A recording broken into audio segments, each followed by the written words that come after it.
Before we begin, let us know where you're listening from. After the story, rate it from 1 to 10. Now, let's start. The winds of fate blew cold across the fjords of Norway in the autumn of 842 AD.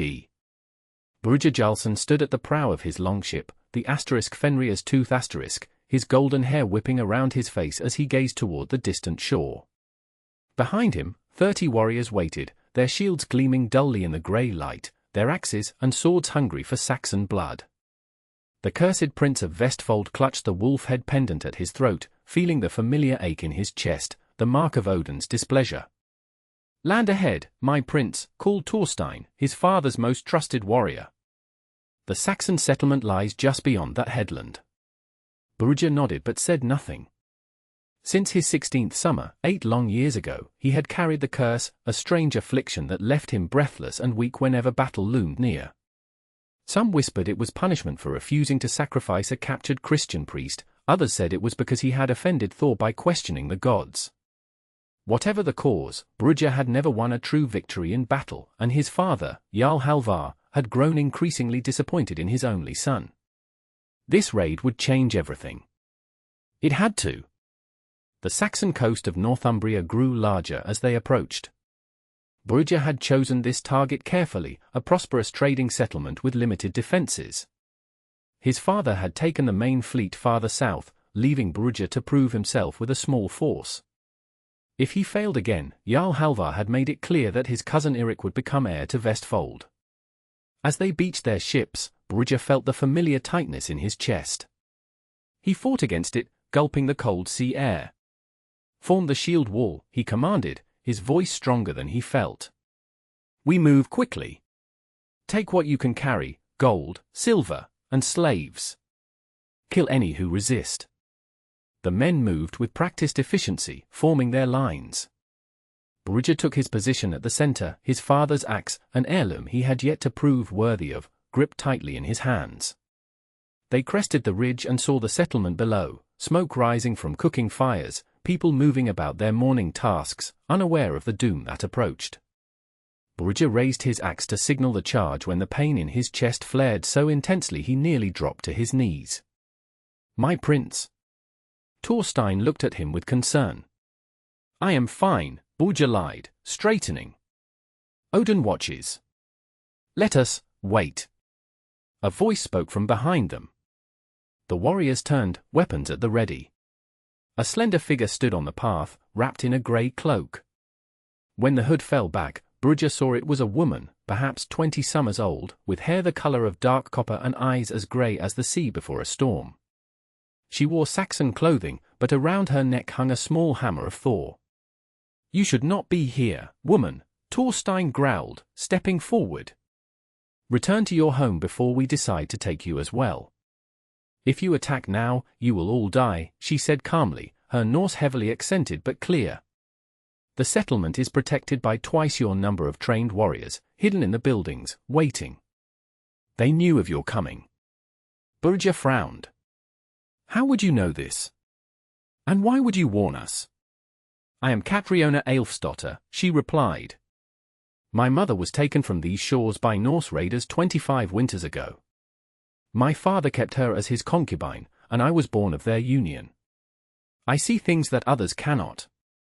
Her grey eyes fixed on Birger with unsettling intensity. "You are cursed, Prince of Vestfold. I have seen you in my dreams." Murmur spread through the warriors. Birger silenced them with a gesture. "Prove your words, half-blood. How do we know this isn't a trap? Send one man to look. He will see the glint of mail beneath cloaks, the shine of blades hidden behind doors."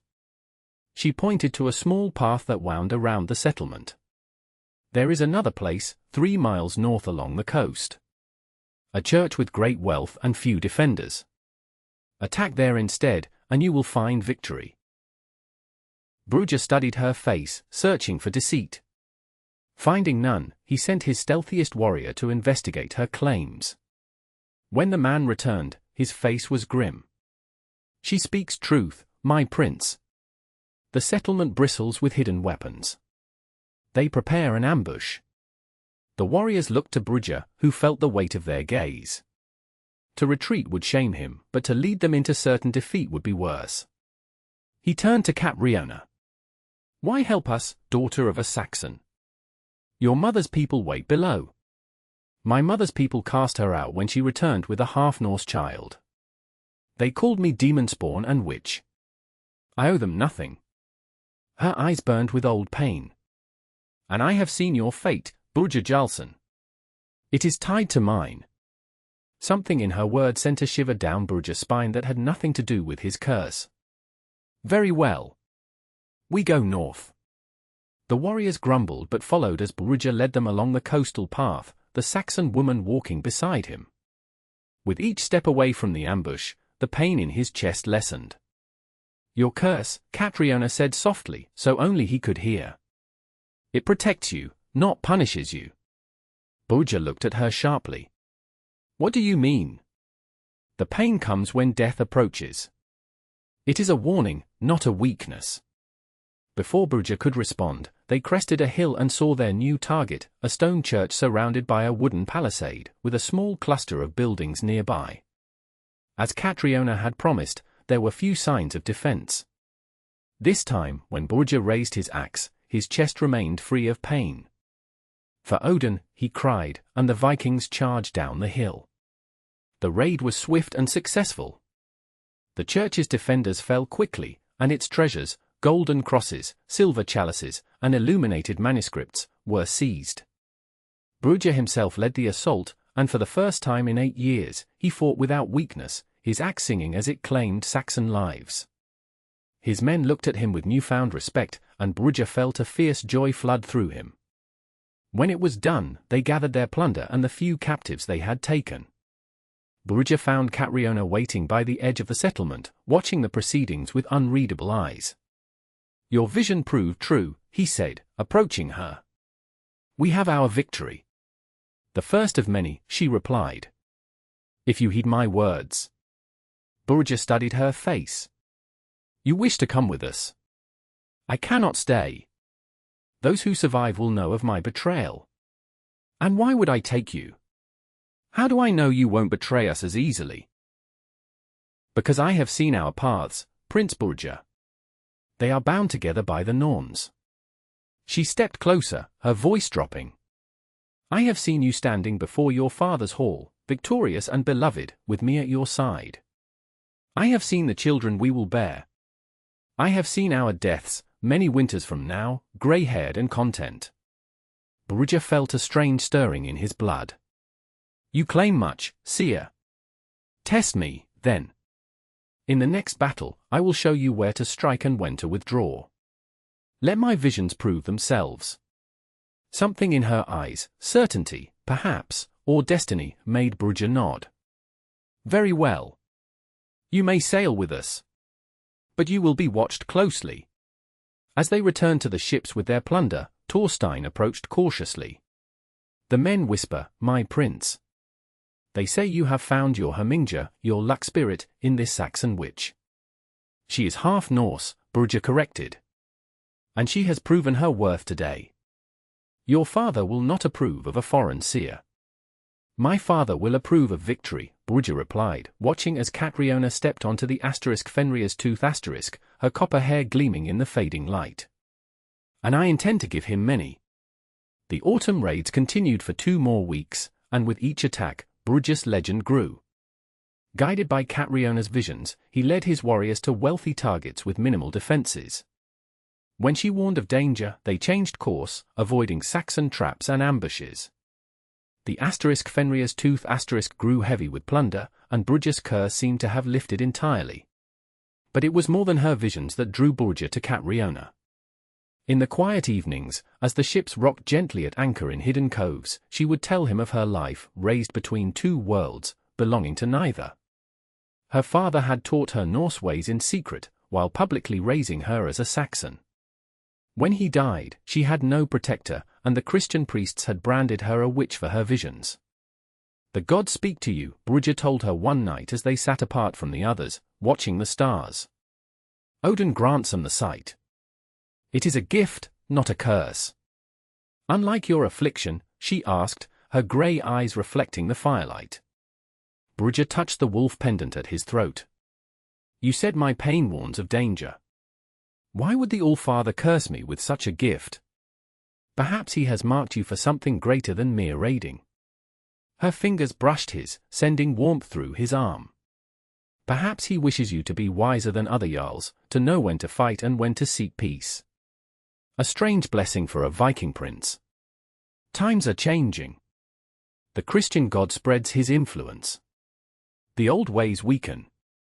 Perhaps Odin prepares you for this new world. Her words troubled Birger, but her presence soothed him.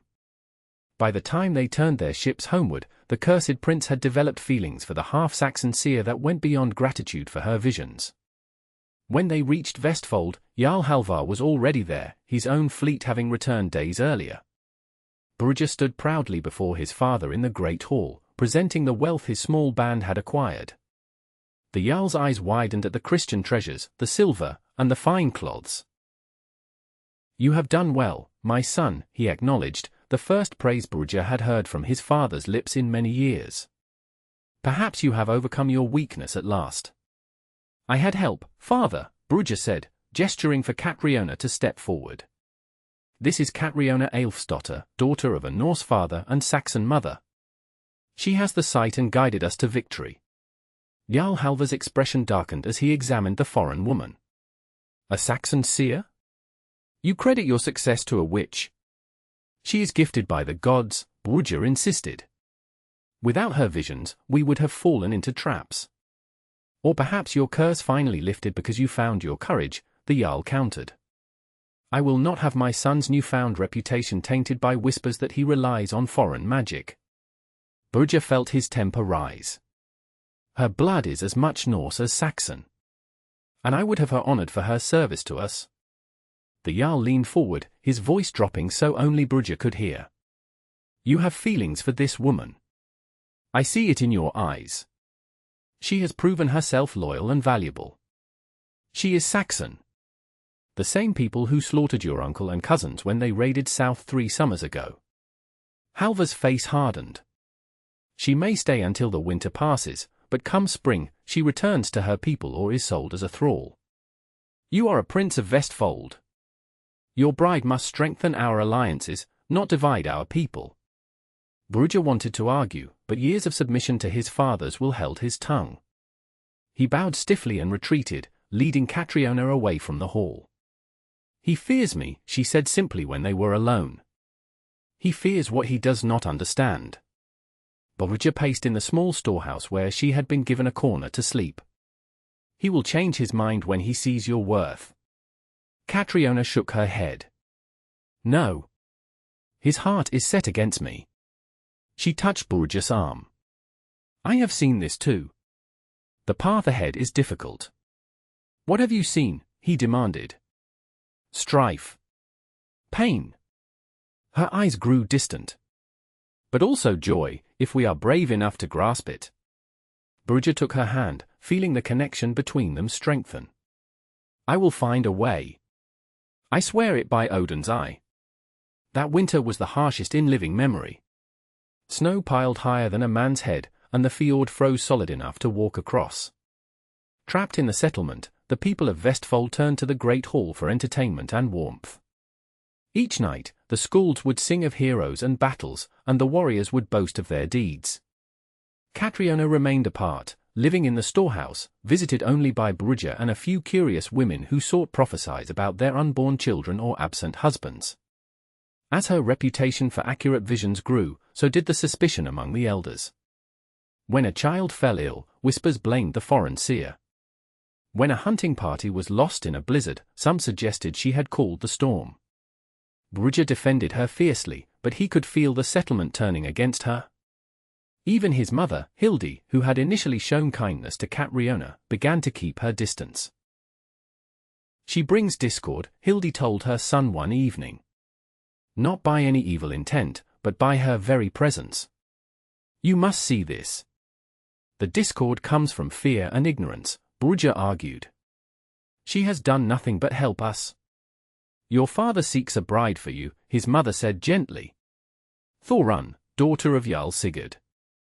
Their lands border ours to the north. The alliance would double our strength. Birger felt as though cold water had been thrown over him. I will not marry for politics. All Jarl's sons marry for politics, Hildi reminded him. Your heart is not your own to give. But it was too late. Birger's heart already belonged to the copper-haired seer who saw his true worth when all others saw only weakness. As Yule approached, Catriona's visions grew more frequent and disturbing. She spoke of ships from the east, of fire and blood when the ice broke. Birger believed her warnings, but his father dismissed them as the ravings of a woman seeking importance. On the longest night of the year, as the Yule feast reached its height, Birger found Catriona standing alone outside the hall, looking up at the stars. Snow dusted her hair, making it shimmer in the torchlight. You should be inside, he said, draping his fur cloak around her shoulders. It is too cold to be alone. I am never truly alone, she replied. The voices of what will be keep me company. She turned to him, her face solemn.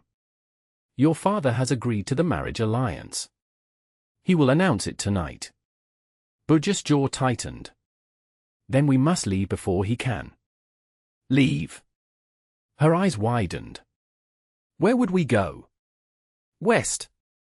To the islands the Norse have settled. Or south to Francia. Somewhere we can start anew. He took her hands in his. I would rather live as a farmer with you than as a jarl with another. Catriona shook her head. That is not our path, Birger. I have seen what must come. Tell me. When spring arrives, so will your testing. The greatest battle of your life awaits, and you must face it here, on this soil. Her eyes held his. Trust in what I have seen. Before he could question her further, horn sounded from the hall, signaling the Jarl's important announcement. Birger hesitated, torn between duty and desire. Go, Catriona urged. Hear his words. Then decide. Reluctantly, Birger returned to the feast, taking his place at the high table. Jarl Halvar rose, cup in hand, his face flushed with mead and pride. My people. Tonight, as we celebrate the turning of the year, I bring news of a great alliance. Come spring, my son, Prince Birger, will wed Thorun, daughter of Jarl Sigurd. Cheers erupted around the hall. Birger sat frozen as warriors pounded the tables and women raised their cups. His father continued, detailing the lands that would be joined, the warriors that would serve under Vestfold's banner. My son has proven himself this past autumn, Halvar proclaimed. His raids brought wealth and honor to our hall. With this marriage, he secures our future against our enemies. More cheers followed. Birger felt every eye upon him, waiting for him to stand, to accept this honor. Slowly, he rose to his feet, the hall falling silent in anticipation. Father, he said, his voice carrying across the hushed room. I am honored by your confidence in me. But I cannot accept this marriage. A shock rippled through the gathering. Halvar's face darkened. What nonsense is this? I have chosen another, Birger declared. Catriona Aelfsdotter, who guided us to victory and who carries the gift of sight from the gods. The silence that followed was absolute. Then his father laughed, a harsh sound with no humor in it. You would refuse a Jarl's daughter for a half-blood seer? Has she bewitched you completely? She has shown me my true path, Birger replied steadily. And it lies with her. Halvar slammed his cup down, mead sloshing over the table. You shame me before our people. This woman has turned your head with her foreign ways. I forbid this match. I am a man grown, Birger countered, feeling strength flow through him. I have led men in battle and brought wealth to our hall. I will choose my own bride. Then you are no son of mine. Halvar roared. Take your witch and leave my lands before I have you both killed for your defiance. Birger's mother gasped, and murmurs spread through the hall. Challenging the Jarl so publicly was unheard of, especially from his own son. But before Birger could respond, the hall doors burst open, and Catriona stood there, her face pale. Ships approached from the east, she announced, her voice ringing out. I have seen them breaking through the ice. Warriors from Svealand come to claim your lands, Jarl Halvar. They will arrive with the dawn. Laughter and jeers met her proclamation. The fjord is frozen solid, someone called. No ships can pass. They come overland as well, across the ice, she insisted. Many hundreds. They believe you weakened by the harsh winter. Halvar rose from his seat, face contorted with rage. Enough of your lies. Guards, remove this woman from my hall. Warriors moved to obey, but Birger stepped between them and Catriona, hand on his sword. Touch her, and you answer to me. The hall held its breath as father and son faced each other, the gulf between them wider than ever. Then, from outside, came the urgent blowing of a horn, 3 short blasts, the signal for approaching danger. A warrior burst through the doors, his face pale. My Jarl! Scouts report movement on the eastern hills. Many torches approach across the frozen fjord as well. The hall erupted in chaos. Halvar stared at Catriona with new eyes, shock replacing anger. How did you know? I told you, Birger said grimly. She sees what others cannot. The Jarl hesitated only a moment before barking orders. To arms! Every man who can hold a weapon. Women and children to the caves. He turned to his son. Birger, take 30 men and hold the eastern approach. I will defend the settlement proper. As the warrior scrambled to prepare, Birger pulled Catriona aside. Stay with the women in the caves. No, she said firmly. I must be with you. You will need my sight. It is too dangerous, trust me, Birger. I have seen this battle many times in my dreams. Without me, you will fall. Her grey eyes held absolute certainty. This is why Odin brought us together. This is your proving day. Against his better judgment, Birger agreed. As they prepared to leave, his father approached, face grim in the torchlight. We will speak of your defiance when this is done, Halvar said coldly. If we survive. We will survive, Birger replied. The gods are with us.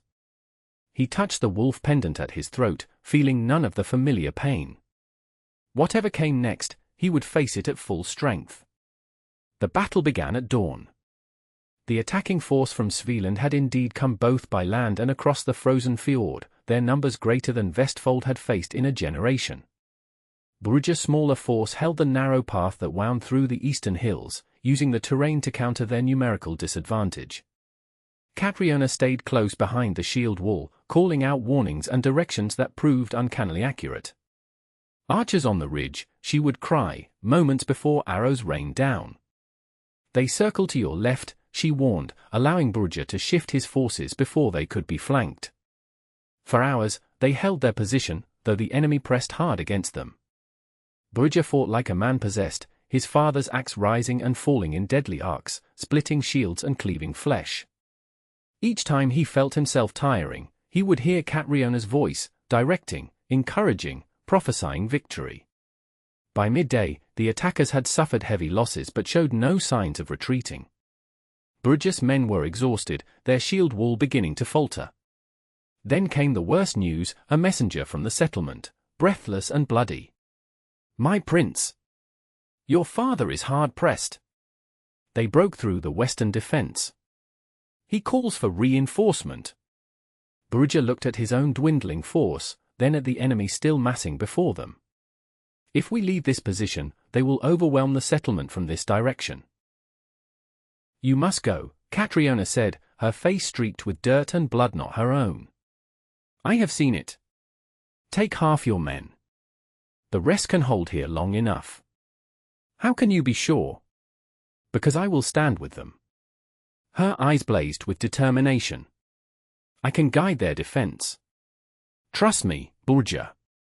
Your father needs you now. Though it tore at his heart, Birger knew she was right. He selected his fastest warriors and left the others under Thorstein's command, with strict instructions to heed Catriona's warnings. Keep her safe, he told his father's old friend. She is more precious to me than all of Vestfold. I will guard her with my life, Thorstein promised. Now go, save your father. Birger kissed Catriona fiercely, then led his men down the hidden path that would bring them to the settlement's rear. As they ran, he prayed to Odin, to Thor, to all the gods, that he would see her again.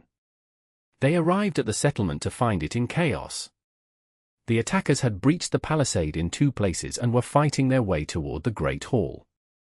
Birger led his men into the fray, cutting through the invaders from behind, creating panic in their ranks. For Vestfold, he roared, his axe cleaving through a Seer warrior's helmet. For the Jarl. The defenders rallied at the sight of their prince, fighting with renewed vigor. Birger fought his way to his father's side, finding the older man bloodied but unbowed, defending the steps of the hall. You came, Halvar said, surprise in his voice. Did you doubt I would? Birger took position beside his father, and together they held the steps against wave after wave of attackers. For the first time in years, father and son fought as one, their styles complementing each other, Halvar's brute strength matched with Birger's quicker, more technical approach. The invaders fell before them, and gradually, the tide of battle turned. By late afternoon, the Seer force began to falter. Their leader, a huge man in a bearskin cloak, called for a final push against the hall, but Birger intercepted him. The two circled each other, weapons raised. You fight well for a cursed man, the Seer chieftain growled.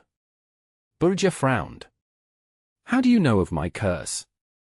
The man laughed.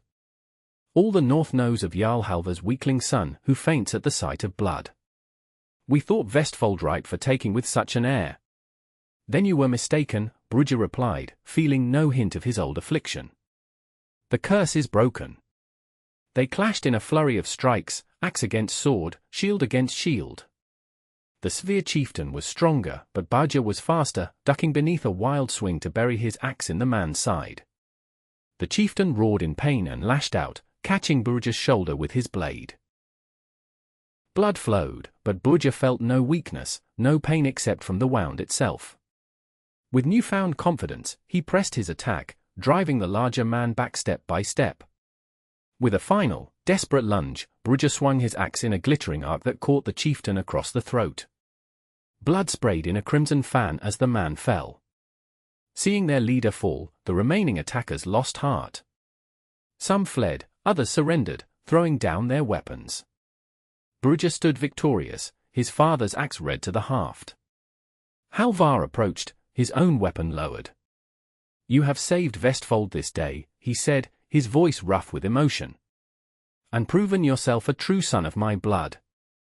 Before Birger could respond, a cry went up from the eastern path.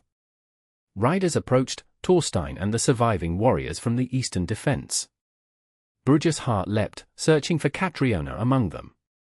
Thorstein dismounted, his face grim. Victory, my prince. The eastern approach is secure. And Catriona? Birger demanded, cold fear gripping his heart. Thorstein's eyes dropped. She fell, my prince. An arrow meant for me. She pushed me aside, having seen it in her vision. He reached into his cloak and withdrew a small bundle. Her last words were for you. Birger took the bundle, his hands shaking. Inside was her Thor's hammer pendant and a small runestone, freshly carved. The message was simple, I have seen beyond this day. We will meet again. Grief and rage warred in Birger's heart. Take me to her, he commanded. There is no need. A familiar voice came from behind the warriors. The men parted, and there stood Catriona, pale and blooded, supported by 2 of Birger's men. An arrow shaft protruded from her shoulder, broken off but not removed. I am harder to kill than they thought. Birger rushed to her, gathering her carefully in his arms. You live. As I saw we would, she whispered, her face tight with pain. Both of us, victorious. Jarl Halvar approached slowly, looking at the wounded Seer with new respect. You warned us of this attack. You guided my son's defense. He hesitated, then continued. Vestfold owes you a debt, Catriona Aelfsdotter. Then pay it, Birger said, still holding her. Bless our union, father. Let me take her as my bride, as I have wished to do since first we met. The Jarl looked between them, seeing the bond that connected them, something stronger than politics or convenience. The settlement had fallen silent, warriors and women alike watching the tableau, waiting for his decision. Finally, Halvar nodded. The gods have spoken through her visions and through your victory. Who am I to stand against their will? He placed a hand on Birger's shoulder. When she is healed, you shall have your bride. The Seer of Vestfold. 3 months later, a spring brought new growth to the fjords. Birger and Catriona stood before the sacred grove, hand in hand. The settlement had been rebuilt, stronger than before. The tale of how the cursed prince and his seer bride had saved Vestfold had spread throughout the Norse lands, bringing both respect and cautious alliance offers. Jarl Sigurd had been appeased with generous gifts and the promise that his daughter would marry Birger's cousin instead. The political maneuvering had been delicate, but in the end, even Halvar had to admit that Catriona's foresight in matters of diplomacy was as valuable as her battle visions. Now, as the wedding feast approached its height, Birger led his bride away from the crowds, to the quiet cliffside overlooking the fjord. Ships dotted the water below, come to pay homage to the prince who had broken his curse and found his strength. "Are you happy, my seer?" he asked, tucking a strand of copper hair behind her ear. "Happier than in any vision," she replied, leaning against him.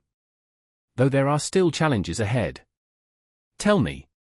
She smiled, placing his hand over her belly. "Our first child. A son. He will have your strength and my sight." Birger's eyes widened. "Truly? I have seen him, tall and fair, leading our people with wisdom and courage." Her grey eyes sparkled. "And after him, daughters who will forge alliances through love rather than politics, changing the way of our people. And us? What becomes of the cursed prince and his seer bride?" Catriona's face grew serious. "Your curse was never a curse, Birger. It was Odin's gift, the wisdom to know when to fight and when to seek peace. Our children will need that wisdom in the changing world ahead." "You haven't answered my question," he pressed, drawing her closer. "What of our fate?" "We live long and full lives," she said softly. "We see our grandchildren grow strong. We watch as the old ways and the new find balance. And when our time comes, we go together to Odin's hall, our names remembered in the sagas as those who brought a new way to the Norse people, strength guided by vision, courage tempered with foresight." Birger kissed her then, beneath the stars that had witnessed their first meeting.